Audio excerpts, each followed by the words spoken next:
बहाना कोई ना कोई अधिकारी बताएंगे कि हम ईवीएम्स इसलिए ले जा रहे थे। आखिरकार फोर्स के साथ क्यों नहीं ईवीएम्स जा रही थी? ये तो ईवीएम की एक बनारस की जो अभी भी लाइव चल रहा है वो घटना है। बरेली में एक स्ट्रांग रूम से बाहर नगर पालिका की कचड़े की गाड़ी में, जिसका नंबर UP25DT9166 में 3 बक्से सील पकड़े गए। जो सील बक्से थे, एक बक्से में सादा बैलेट पेपर था तथा 2 बक्से में मोहरें, रजिस्टर तथा सील करने वाला सामान था। करीबन 500 बैलेट पेपर पकड़े गए।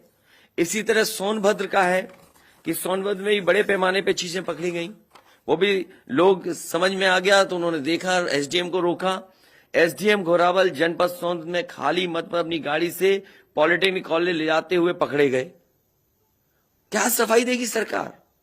इसीलिए मैंने कहा प्रमुख सचिव मुख्यमंत्री आप जानकारी कर लें। अगर आपके डीएम्स कोई जानकार हैं, उन्होंने खुद बताया है कि वहां से लखनऊ से फोन आ रहे हैं कि जहां पर भारतीय जनता पार्टी हार रही हो वहां पर काउंटिंग स्लो हो और रात तक काउंटिंग लेकर के जाइए।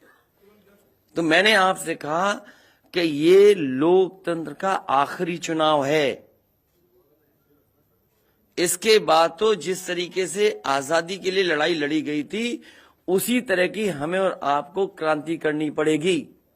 मैं तो अपने नौजवानों से अपील करूंगा कि जहां किसान इतने साल बैठे रहे तब सरकार झुकी।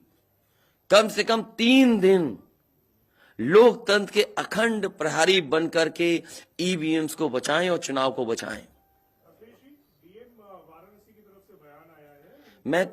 मैं किसी डीएम का इसलिए नहीं मानूंगा। डीएम कौन होता है?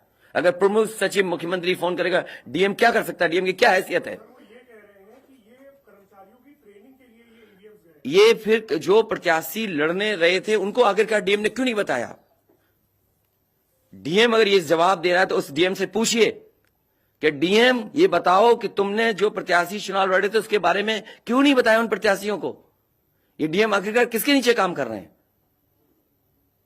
और बनारस जैसी पोस्टिंग किसी डीएम को मिली होगी, इस डीएम को मैं भी जानता हूं। जब पहली पोस्टिंग मैंने मुजफ्फरनगर दी थी, मैं नहीं जानता ये डीएम कौन है, किसकी सिफारिश पे ये मुजफ्फरनगर पहली बार गया था। बेईमानी करा रहा है ये डीएम। और जवाब ये डीएम का कि ट्रेनिंग के लिए जा रहे हैं। तो आखिरकार पॉलिटिकल पार्टीज को क्यों नहीं जानकारी दी? क्या जवाब है उनके पास इसका? और जब बाकायदा गाइडलाइन लिखी हुई है यहां पर कि आप ईवीएम्स का मूवमेंट नहीं कर सकते, आप कैसे ईवीएम का मूवमेंट कर रहे हैं? आप पूछिए जिन्होंने दिया बयान। अरे भाई, मैं तो कह रहा हूं किसी आपने जो पॉलिटिकल चुनाव लड़ रहे हैं उनके बारे में क्यों नहीं बोले हैं आप? और आप भी डीएम की बात को मानते हो। वो वर्जन इसलिए बोल रहे हैं क्योंकि सरकार एक भाषा बोलेगी, ऊपर से नीचे तक भाषा एक बोलेगी। आप बताइए, जब समाजवादी सरकार का चुनाव था, इलेक्शन कमीशन ने जो शिकायत की उस अधिकारी को हटाया गया? आज इलेक्शन कमीशन ने किसी अधिकारी को हटाया हो? एक अधिकारी अगर इलेक्शन कमीशन हटाया हो तो बता दो। मुझे कोई उम्मीद नहीं। इसीलिए मैं कह रहा हूं कि लोगों को लड़ना पड़ेगा। अगर लोकतंत्र बचाना है तो कहीं ना कहीं तैयारी करनी पड़ेगी लोकतंत्र बचाने के लिए।